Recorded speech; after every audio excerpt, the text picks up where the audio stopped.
Hello student, are के classes में आपका स्वागत है। आज हम पढ़ेंगे कोऑर्डिनेट ज्योमेट्री। ठीक है, कोऑर्डिनेट ज्योमेट्री जो है वो बहुत ही इजी टॉपिक है और इसको देखते हैं। ठीक है, तो कोऑर्डिनेट ज्योमेट्री के लिए हम सबसे पहले से ग्राफ बना लेंगे।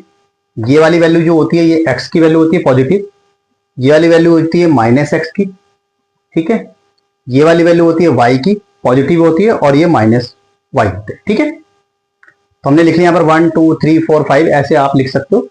इसी साइड में, यहाँ इस साइड में पॉजिटिव जाएंगे और इस साइड में नेगेटिव जाएंगे। ठीक है, ऐसी 1 2 3 पॉजिटिव और 1 2 3 नेगेटिव। ठीक है, अपने हिसाब से लिख सकते हो, कोई दिक्कत नहीं। इसको कहते हैं first coordinate, second coordinate, third coordinate और ये फोर्थ कोऑर्डिनेट। ठीक है, यानी प्रथम चतुर्थांश होता है, ये सेकंड होता है, ये थर्ड होता है और ये फोर्थ होता है। ठीक है, यहाँ पे दोनों वैल्यू पॉजिटिव होती है, यानी प्लस की होती है।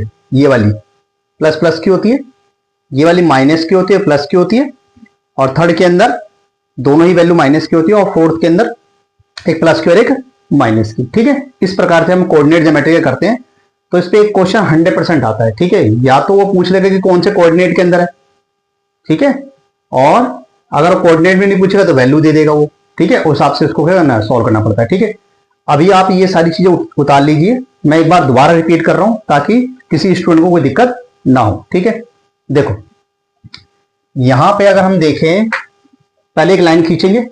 ठीक है, अपने हिसाब से आप कोई कितनी भी लाइन लिख सकते हो, कोई दिक्कत नहीं। ठीक है, इस साइड में प्लस में वैल्यू लिखनी है, इस साइड में बेटा माइनस में वैल्यू लिखनी है। ठीक है, इस साइड में प्लस में वैल्यू लिखनी है और इस साइड में माइनस वैल्यू लिखनी है। ठीक है, तो ये पहला coordinate, second coordinate, third coordinate और फोर्थ कोऑर्डिनेट। ठीक है, प्रथम चतुर्थांश होता है, ऐसे सेकंड, थर्ड एंड फोर्थ। ठीक है, इस तरीके से। अब देखो, जैसे क्वेश्चन के अंदर दे दिया, मान लो हमें दे दिया 2 और 3 ले लिया मान लो, और ये पूछेगा कि कौन से कोऑर्डिनेट के अंदर। ठीक है, पहली वाली वैल्यू एक्स की होती है, दूसरी वाली वैल्यू वाई की होती है। ठीक है, अब आप बेटा देखो, एक्स का 2 वाई का 3। ठीक है, देखो कहां है, एक्स का 2 और वाई का 3 यहां पे आ रहा है। देखो, और दोनों ही वैल्यू क्या है, पॉजिटिव है।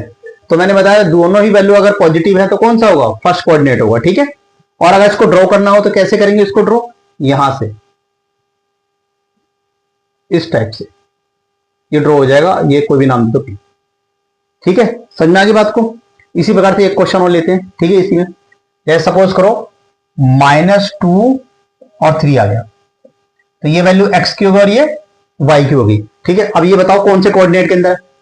देखो यहां पर माइनस की आ रही है और प्लस की आ रही है, माइनस की आ रही है प्लस की आ रही है, कौन सा कोऑर्डिनेट हो गया, सेकंड कोऑर्डिनेट हो गया। ठीक है, पहले देखेंगे एक्स का -2 वाई का 3, तो एक्स का -2 कहां ये रहा और y का 3 कहां ये रहा, तो इसकी सीध में यहां से ऐसे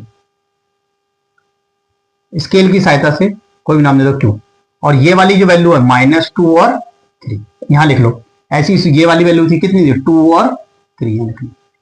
ठीक है, इस साल भी आया है क्वेश्चन, इसलिए मैं स्टूडेंट सबको समझा रहा हूं, ऐसे क्वेश्चन जरूर आएंगे एग्जाम के बाद। ठीक है, अब इस वाले क्वेश्चन के अंदर देखो, मान लो दोनों ही वैल्यू नेगेटिव हो। मान लो सपोज करो हमें दे दिया माइनस का 2 और माइनस का 3। ठीक है, मान लो ये दे दिया। ठीक है, तो देखो माइनस के अंदर आएगी अगर दोनों वैल्यू, तो कौन सा होगा, थर्ड कोऑर्डिनेट होगा। -2 -3 कहां है, माइनस का 2 और माइनस का 3 कहां, ये रहा। यहां डॉट डॉट लेंगे और इसको खींच लेंगे। मान लो ये वाला पॉइंट आर हो गया और -2 और -3। ठीक है, लिख लिया। ऐसी एक मान लो ये वाला एक क्वेश्चन लेते फोर्थ कोऑर्डिनेट का। मान लो यहां पर वैल्यू आ गई 2 प्लस का है और माइनस का 3। ठीक है, ये x की वैल्यू और ये y की वैल्यू, तो एक वैल्यू पॉजिटिव है दूसरी वैल्यू नेगेटिव है, तो कौन सा कोऑर्डिनेट हो गया, फोर्थ कोऑर्डिनेट हो गया। ठीक है, अब इसको ड्रॉ करेंगे तो कैसे करेंगे, x का 2 y का -3, y का -3। तो मान लो इसको कोई भी नाम दे, जैसे e नाम दे देते हो। ठीक है, तो 2 और -3 इस तरीके से हमें सारा का सारा सॉल्व करना है। ठीक है, तो बहुत ही आसान क्वेश्चन है और ऐसे क्वेश्चन 100% आते हैं। ठीक है, एग्जाम के अंदर, और इस साल भी आए थे।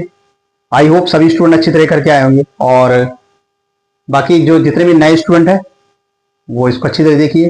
ठीक है, और बाकी बच्चे सभी इसको उतार लीजिए, जिसको उतारना उतार लीजिए सारे सारे। ठीक, और इसके बाद हम एक्सरसाइज स्टार्ट करते हैं। ठीक है, तो ये सब उतार लो क्वेश्चनों को। ठीक है,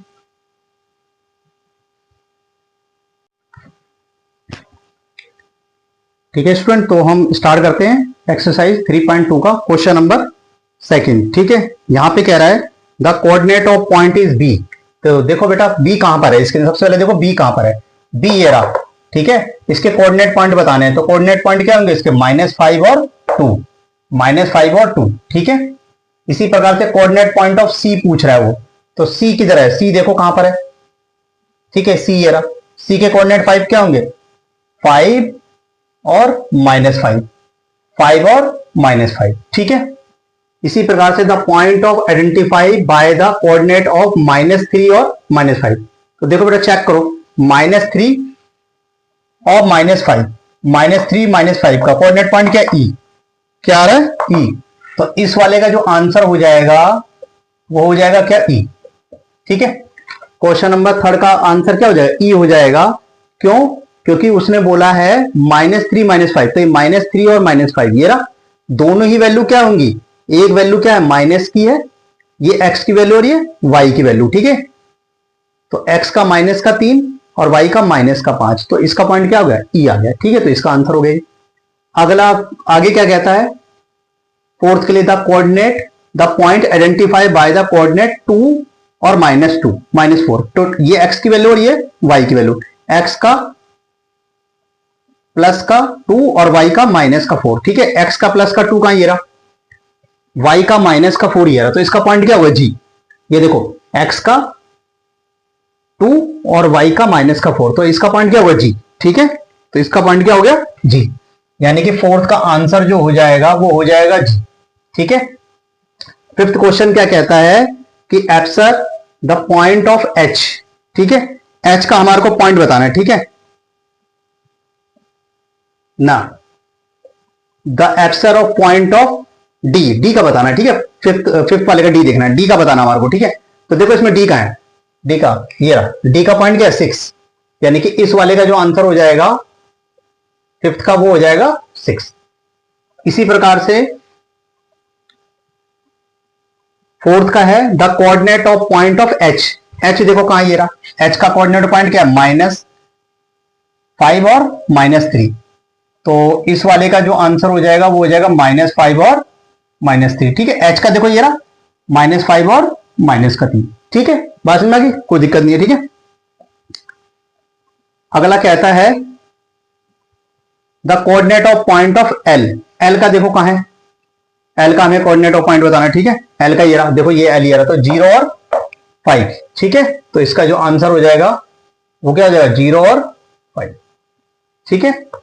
अगला क्या कह रहा है, the coordinate of point of M, ठीक है, हमें एम का कोऑर्डिनेट ऑफ पॉइंट बताना है, ठीक है। एम देखो कहां पर है, ये रहा, तो इसका क्या होगा, माइनस का 3, और क्योंकि ये कहां पे जा रहा है, 0 पे जा रहा है, यहां पर 0 आ गया, ठीक है, ये आंसर आ गया, ठीक है। एक बार और बताया तो मैं, ताकि सबको रिवाइज हो जाए अच्छी तरीके से, ठीक है। The coordinate of point of B, B कहां पर है, आप सबसे पहले देखो बी कहां पर है, बी ये रहा, ठीक है। तो पहले वाली वैल्यू x की, दूसरी वाली वैल्यू y की, तो x का क्या है, माइनस का है, और y की वैल्यू किसकी है, प्लस की है, तो इसका जो आंसर हो गया वो हो गया -5 और 2, ठीक है। उसके बाद कह रहा है the coordinate of point of c, तो इसमें देखो c कहां पर है, सबसे पहले हमें देखना है c ये रहा, तो 5 और -5, यानी x का 5 प्लस का, और नीचे जाओगे तो y का माइनस का, ठीक है। तो इसका जो आंसर हो गया वो क्या हो गया, 5 और -5, ठीक है। The point of identify by the coordinate of point -3 -5, ठीक है। तो देखो माइनस का हमें क्या चाहिए, -3 और -5, ये आ रहा है ई पॉइंट, तो इसका आंसर हो गया ई, ठीक है। इसी प्रकार से the point of identify by the coordinate 2 और -4, तो x का 2 का ये रहा, और y का -4 है, तो इसका पॉइंट क्या होगा, जी, तो इसका आंसर हो गया जी, ठीक है। और यहां पे ही कह रहा है, क्वेश्चन 5 के अंदर कह रहा है the abscissa of the point of D, तो डी कहां है, ये रहा, डी ये रहा, ठीक है। तो इसका आंसर क्या हो जाएगा, 6, ठीक है, इसका आंसर 6, ठीक है, क्योंकि उसने कोऑर्डिनेट पॉइंट नहीं बोला है, ठीक है, ध्यान रखना, कोऑर्डिनेट पॉइंट नहीं बोला, तो इसका आंसर 6 आएगा, ठीक है। बहुत से बच्चे आगे लगा देते हैं, गलत हो जाता है, बहुत से बच्चे क्या लगा देंगे, इसका 0 6 लगा देंगे, या वो लगाते हैं 6 और 2 लगाते, नहीं, यहां पर वो कह रहा है abscissa of the point of D, यानी कि सिर्फ ये वाला पॉइंट हमें बताना है, तो इसका पॉइंट क्या होगा, 6, तो इसका आंसर हो गया 6। The coordinate of point of H, H देखो कहां पर है, एच का हमें पॉइंट बताना है, ठीक है। एच की वैल्यू ये रही, तो एच का पॉइंट क्या आएगा, माइनस का 5 और माइनस का 3, ठीक है। इसी प्रकार से the coordinate of point of L, ठीक है, एल का पॉइंट बताना हमारे को, एल की वैल्यू क्या है, 0 और 5, तो 0 5 आ गया। The coordinate of point of M, M की वैल्यू कहां है, ये रही, तो इसका पॉइंट आ गया माइनस का 3 और, क्योंकि नीचे आगे कोई वैल्यू दी नहीं तो यहीं पर पूछा इसने, तो माइनस का 3 और 0, तो ये इसका पॉइंट आ गया, ठीक है, आंसर आ गया। तो आई होप सबको समझ में आ गया होगा, ठीक है। ये बहुत ही इजी एक्सरसाइज है और इस टाइप के क्वेश्चन 100% आते हैं एग्जाम के अंदर, ठीक है। तो सभी स्टूडेंट इसको अच्छी तरह तैयारी कीजिए, और अगर आपको चैनल पसंद आ रहा हो तो इसको सब्सक्राइब कीजिए, ठीक है, लाइक कीजिए और अपने दोस्तों को शेयर कीजिए। सभी स्टूडेंट जम के मेहनत करिए ताकि सभी स्टूडेंट अच्छे नंबर से पास हो जाए, ठीक है। तो सभी उतार लो इसको, ठीक है।